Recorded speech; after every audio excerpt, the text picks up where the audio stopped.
رسول الله صلی الله علیه وسلم چې کله د رجب میاشت شروع شوه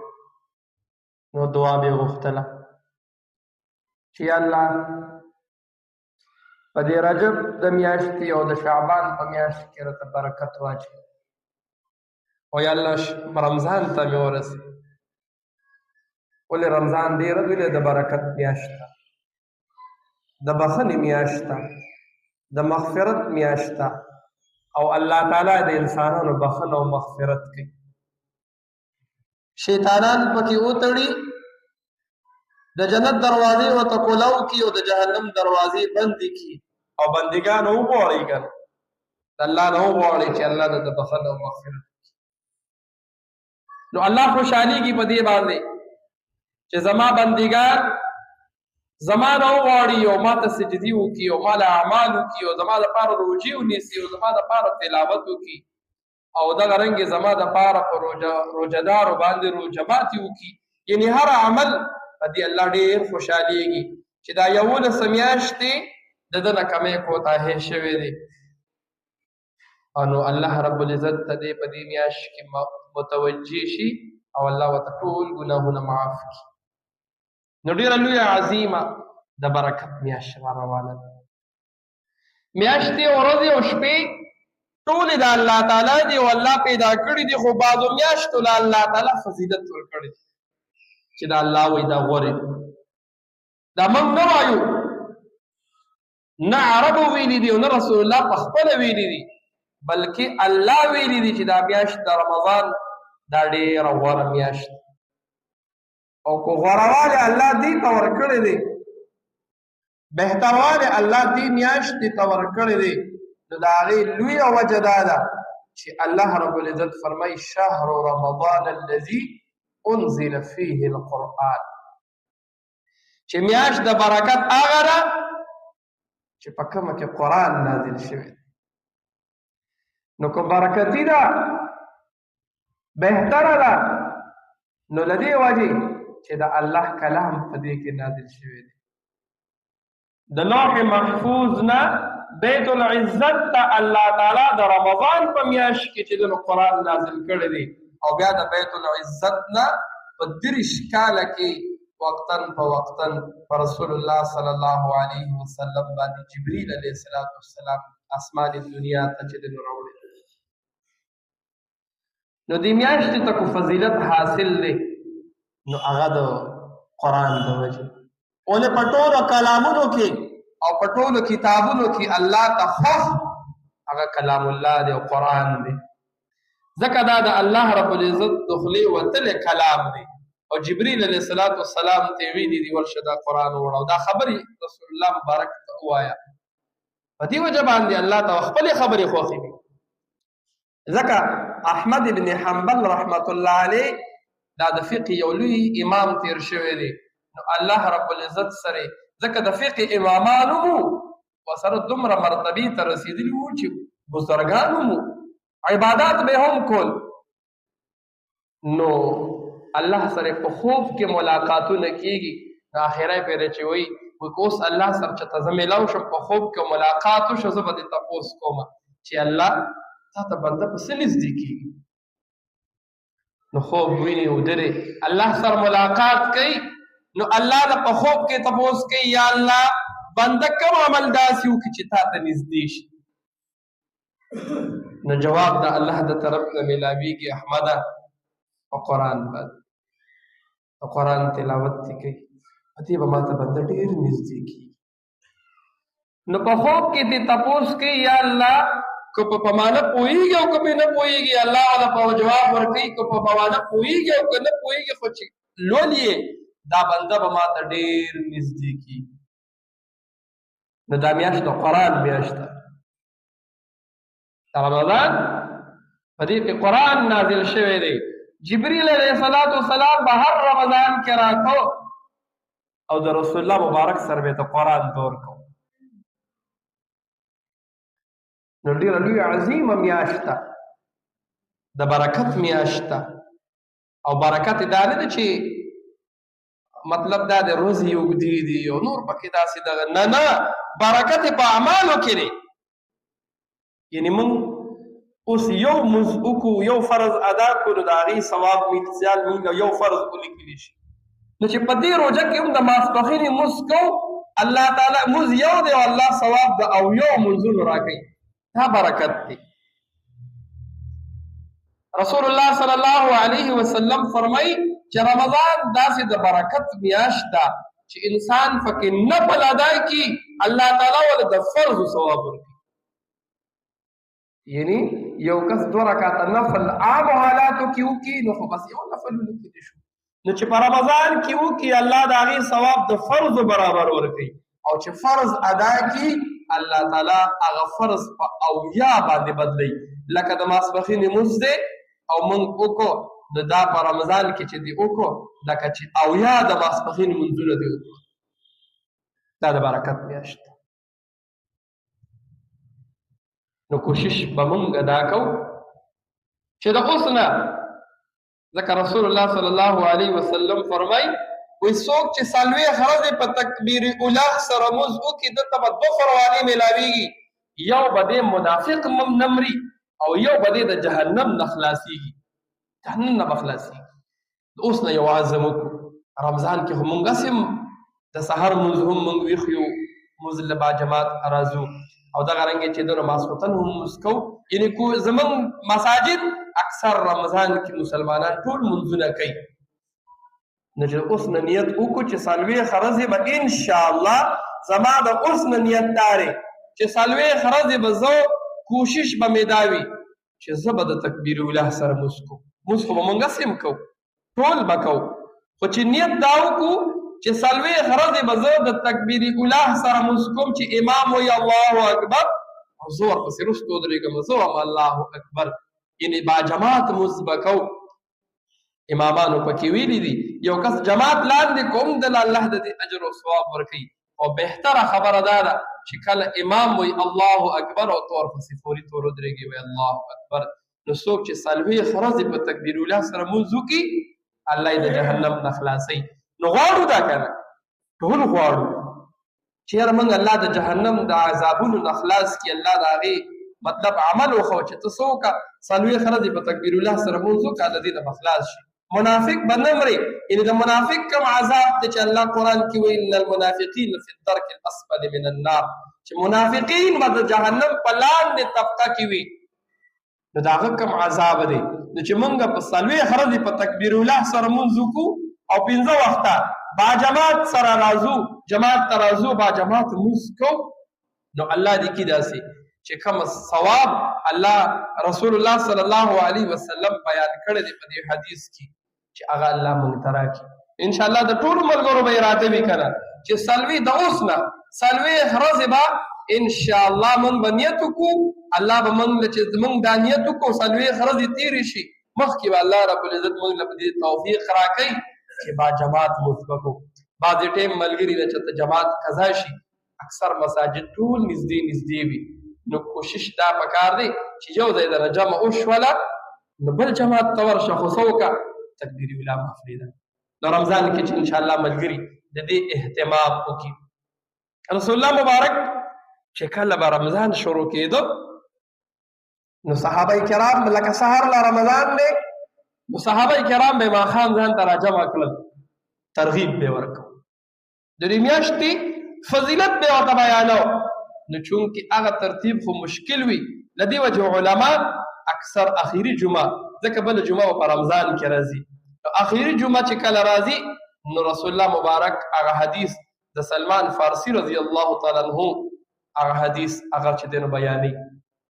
نو پیغمبر علیه السلام سلمان فارسی رضی الله تعالی عنه فرمایي وی رسول الله صلی الله علیه وسلم د رمضان په شپه موږ ټول په جماعت کې راجمع کړو سهار نه رمضان دی او موږ یې راجمع کړو پیغمبر علیه السلام فرمایي وی تاسو باندې الله رب العزت یو عظیمه لویه د برکت میاشت چې ده نو هغه په تاسو باندې را روانه ډېره لویه میاشت او الله رب العزت د برکت مې درته ووایي چې برکت سره چې فرض دله په یو بدلی نفل دله چې ده نو په فرضو بدلی هر عمل دله یو په اویا کوي نو پیغمبر علیه الصلاۃ والسلام ورته فرمایي صحابه کرامو ته الله رب العزت په تاسو باندې د دې میاشتې روژې فرض کړي. یعنی لکه څنګه چې مونځ فرض دی دغه شانتې روژه هم فرض ده، څنګه چې زکات فرض دی دغه شانتې روژه هم فرض ده، څنګه چې حج فرض دی دغه شانتې روژه هم د اسلام یو رکن دی. یعنی موږ حدیث هغه موږ ویلی دی چې د اسلام بنیاد په 5 ستنو باندې دی. منځنۍ لرګې د هغې لا اله الا الله ده، د یو ګوټ پکې روژه ده. نو رسول الله مبارک وفرمایل چې الله په تاسو باندې روژې فرض کړي دي. روژه څه ته ویلی شي؟ روژه د سحر د آزاد نوالي در ماښام بانګه پورې د خوراک سکاک او د خواهشاتو نه ځان ساتلو ته ویلی شي. امساک یعنې ځان بندولو ته روژه ویلی شي. په تاسو باندې روژې فرض کړي، یعنی د فرضو نه انکار کول کفر دی. هر بالغ نارینه زنانه باندې د رمضان المبارک روژې څه دي؟ دا فرض دي. یو سړی بیمار شو، مسلمان ډاکټر هغه ته ووی چې ته روژې مه نیسه، که ته نیسې نو ستا صحت نور هم خرابېږي، نو هغه ته رخصت دی چې مسلمان ډاکټر وي. او یا یو سړی په سفر باندې ځي نو شریعت دته اجازت ورکړی دی که ته روژه نه نیسې نو تا ته اختیار دی. نو چې بالغ شو نو په ده باندې د الله دا حکم څه شو؟ دا فرض شو. د صحابه کرامو دا جذبې وي چې په ماشومانو به یې ورې روژې نیولې. نن موږ الله دې معافي وکړي میندې اکثر داسې وي وایي ته لا وړوکی په تا روژې نه اوړي، حالانکې د هغه عمر 15 کاله برابر شوي وي، شونډې شنه شوي وي، نور د بلوغت علامات په هغه کې به ښکاره شوي وي، او مور خو کور کې مفتي صاحب دی نو هغه ورته وایي څه وکړه زه 15 ونیسه. په روژو کې دا نه چې تا باندې بس ته بالغ شوې نو دا نه چې څه کال به 15 نیسي او آینده کال به ټولې نیسي، نه، چې کله بس تا کې د بلوغت علامات ښکاره شو نو تا باندې د الله حکم فرض شو، بس اوس به ټولې نیسي. که هغه د جون جولای ګرمي ده او که یخني ده او کار څنګه دي خو نیسي به. نو موږ اکثر نوجوانان داسې وي چې دی د بلوغت علامات هم پکې ښکاره شوي وي او مور ورته وایي بس ته وړوکی ده. او اکثر به داسې وایو چې مشران به پکې هم داسې وي چې د هغوی بیماري به دومره نه وي چې دی روژه نیسي نو دی به څه چې دی به خراب شي. خو اسان کار دی، به زما شوګر دی، شوګر مې د زه روژه نشم نیسلی، بس چې د چا شوګر دی کار څومره دی، که لږ دی که ډېر دی نو زه روژه نشم نیسلی، نو بس خاص ور کې خوراک کا ماښام خو بیا د روژه ماتي سره کښېنه خوراک کوه. حالانکې خپل ځان ته بس هر سړی دی د خپل ځان سوچ وکړي چېرې زه مثال روژه ونیسمه نو دا لوږه روژه خو وایي دي ته چې په تا لوږه او تنده راشي خو ته څومره برداشت کولی شي. خو روژه نیولی شي خیر دی، ته څه کوه آرام پکې کوه، ورته بهر مه وځه. پکار خو دا دی چې په دې رمضان کې موږ دا کارونه لږ کم کړو. مثال د اړې بازار سوداګانې دي د ټول رمضان دپاره اوس نه ورشو خپله سودا راوړو، چېرې رمضان شریف را روان دی زه په بازارونو کې بیا نشم ګرځېدی د روژې په خولې باندې، خو چې د کور څومره سودا ده دا مې درته کېښودله، باقاعده د کټوۍ او د هاخوا دېخوا سودا وي دا به راوړو، د خپل ضرورات د بازار نه کم کړو. په رمضان کې به دا ووایو چې د غنمو لون نشته او نو پکې څه کارونه شته، ښکلی موسم دی، یخ موسم دی، نو که کوم مشران داسې وي چې هغه خو ضعیفه وي او هغه ته د خپل عمر پته وي نه هغه الله معاف کړی دی او رخصت یې ورکړی دی نو خیر دی. خو که کوم نوجوانان داسې وي چې د هغه عمر مطلب 40 کاله او 50 کاله دی او دی خو ځوان دی، خو ته ورته ووایې چې بابا نو کیدای شي ځوان په دې به خفه شي چې ما د بابا ولېږدوي، او که د روژو له خبره لاړه نو بیا څه وي بیا یاره زه نشم نیسلی. نو نه، خپل ځان ته دې بس هر سړی وګوري، که د روژې طاقت دی لرلی شي او نیولی شي خیر دی، دا لوږه تنده خو وایي دې ته چې په ده باندې به راځي نو برداشت دې کړي، الله به د دې اجر او ثواب ورکوي. او که نشي نیسلی نه خو شریعت درته څه دی اجازت ورکړی. نو کوشش به دا کوو او بیا په خپل سمې هم کوجه کول نه. علما فرمایي چې یو مسلمان ډاکټر چې په خپله هم روژه وي او هغه ته وایي چې ستا صحت دې حد ته رسېدلی دی که ته روژه نیسي او ستا بدن ته اوبه نه میلاوېږي نو ستا صحت نور خرابېږي بیا خیر دی خو په خپل څه میزان لارې نه کتل نو رسول الله صلی الله علیه وسلم صحابه کرامو ته وایي په تاسو باندې یو عظیمه میاشت راروانه ده چې د رمضان میاشت ده او د بخښنې او د مغفرت میاشت ده الله تعالی په تاسو باندې د دې روژې فرض او بیا ورپسې دویم نمبر خبره کوي وایي تراویح یې د سنت وګرځولي چې کوم تراویح دي موږ تاسو یې لګیا یو کوو هم هر کال الحمدلله زموږ مشران تراویح کوي خو ځوانان او هلکان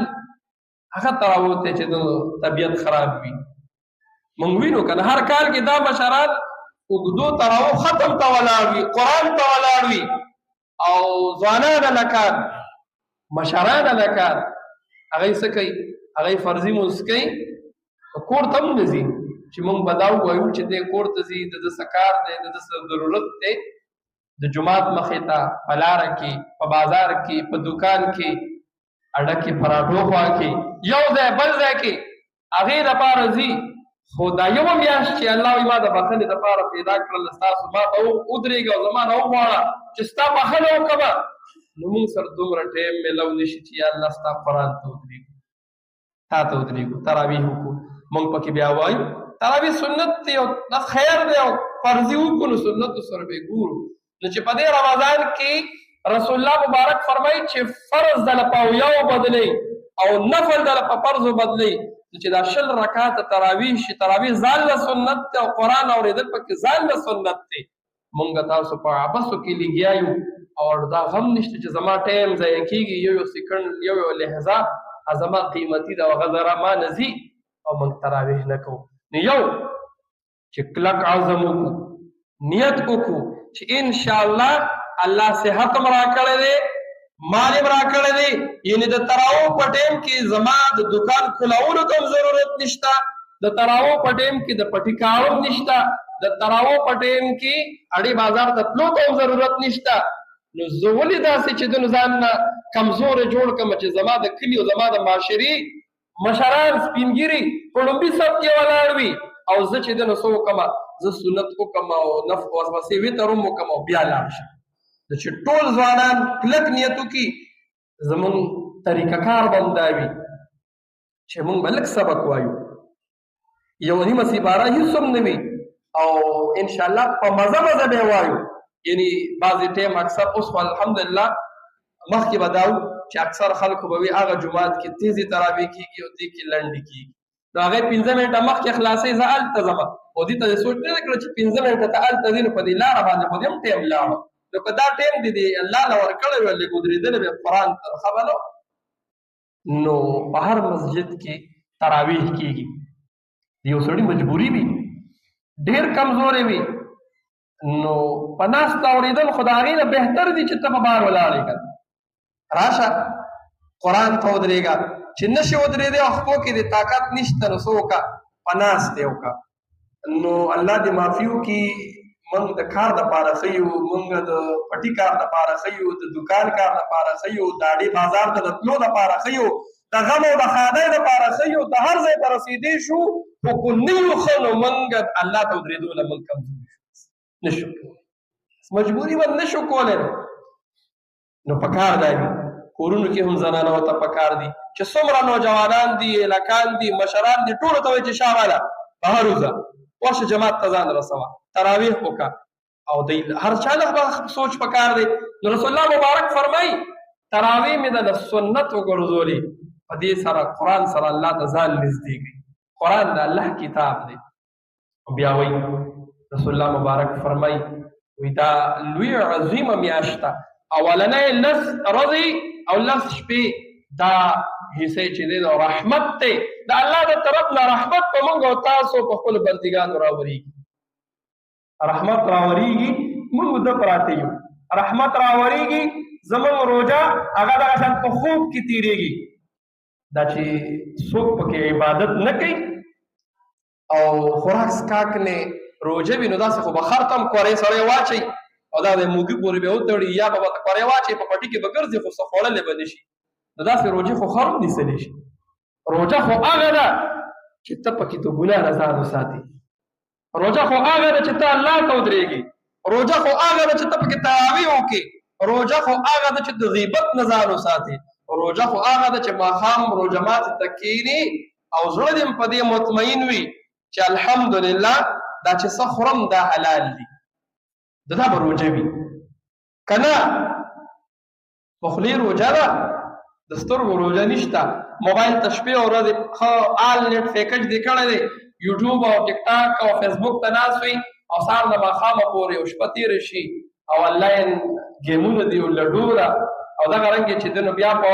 په ګیمونو کې د پردو جنکو سره خبرې دي، قسمه قسم. نن سبا دا مشران نه دي خبر، خدا د کیسې راوتې دي. پړستن که په ځان راواړی زوی او ته وایې زه بس شکر دی بار نه وځي، بار ماحول خراب دی، نو زه کور دی زما د سترګو وړاندې د دننه حالات ور شکر دی څه کوي. ماښام شي نو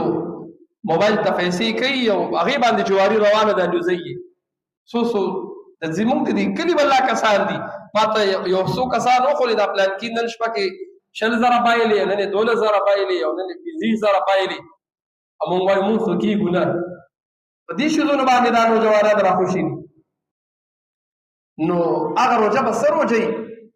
او هغه روژه به زموږ دپاره څه د الله په دربار کې شفاعت وکړي چې د الله ته به مخامخ شي چې دا بنده دی ما د خوراک نه، د څښاک نه، د خوب نه، د هر څه نه منع کړی و او یا الله زما شفاعت قبول کړه. الله به وایي چې د دې روژې شفاعت قبلومه چې موږ د روژې خیال ونه ساتو. بس موږ وایو چې روژه صرف دې ته وایي چې زه به بس پېشمنۍ به ښه ښکلې کومه چې بیا د ورځې اوږه کېږم نه او بیا به سهار ویده شم ماښام به ماسپښینه پورې ماسپښین بیا خوب بیا پکې چکر ووهم او ماښام لمونځ وکړم او ډوډۍ وخورم او بیا د شپې چې ته بس چکر وکړم راپیدا شم. نن څه پیدا شي؟ روژه خو به ستا هغه قیمتي وه چې تا 15 وخته لمونځ باجماعت ادا کولی. د قرآن تلاوت ته د شپې او د ورځې کار ویلی. امام ابو حنیفه رحمه الله چې به رمضان راغی نو په رمضان کې به یو شپې ته ختمه کول. سړی وایي چې دا یې څنګه کول؟ یو شپې ته یو ختم به تراوو کې کو. سحر چې به تلاوت ته کېناستېده نو ماسپښین 3 لدې لږ بګلې به قرآن رسولی و او چې ماښام تراوو نه پس به کېناستېده سهاره پورې به قرآن رسولی و. دغه لږ ټایم به آرام کو او وایي دا خو الله دا میاشت خو الله د بخښنې او د مغفرت دپاره تیاره کړې ده، موږ ولې وده شو؟ یو شپې ته ختمونه په قرآن کې. شیخ زکریا رحم الله لیکلي دي وایي زمونږ د زنانو ترتیب دا دی که موږ وایي زنانه وایي چې یاره موږ تلاوت ته نه اوسګارېږو، وایي زمونږ زنانه د کور کار سره د ماشومانو د سمبالښت سره روزانه هر یوه ښځه 1514 سپارې تلاوت کوي. نن موږ ځوانان هغه څه کوي چې ډېر زور ولګو ډېر نو په رمضان کې صرف یو 2 ختم، بعضې خو پکې یو ونه رسوي، بعضې څه په وسونو باندې یو ختم ورسوي.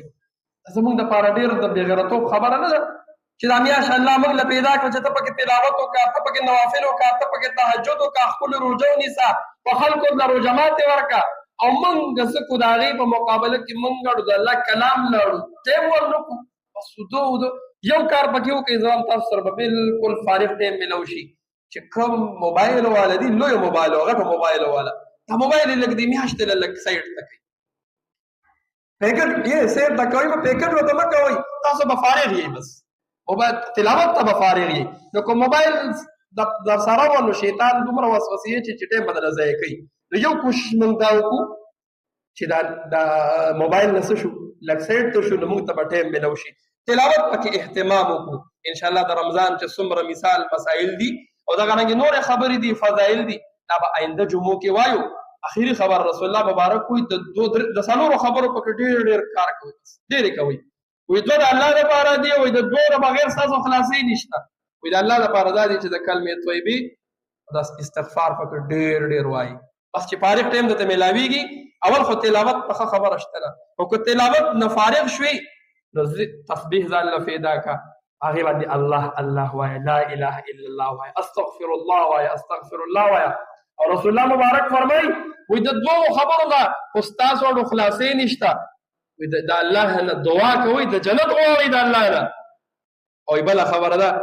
د الله نه د جهنم نه فنا غواړئ نو موږ غواړو که نه چې الله موږ ټول جنت ته بوځي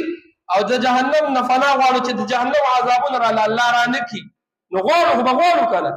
نو چې الله وي ته وغواړو زوامه یار ما خوب راځي پیغام به ود شمه ما سره ټیم نشته زه فارغ نه یم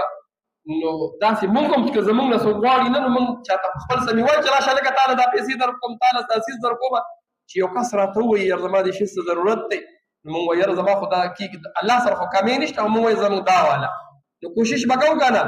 غواړو به د الله نه تهجد کې به هم دعا غواړو د روژه ماتې په وخت کې هم قبلیږي دعا به غواړو تلاوت نه پس به هم دعا غواړو ښکلو روژه به نیسو د غیبت نه به ځان ساتو د حرام مال نه به ځان ساتو د یو بل قدر به کوو دغه رنګ خپل خپلوان منځ کې به مابین کې به جګړه نه کوو ولې په جګړې سره روژه شلېږي نو اکثر دا روژې خو ښکلې روژې دي لنډې روژې دي دا داسې پکې نشته چې زما تنده لګېدلې ده او زما بلډ پریشر های شوی دی او په کور کې جنګونه دي او جګړې دي او اکثر بلډ پریشر چاته های کېږي نور چاته نه صرف کور کې ښځې ته های کېږي او یا چې ته غریب وویني هغې ته های کېږي چېرته د یو کس بلډ پریشر چې ته ټوپک والا ته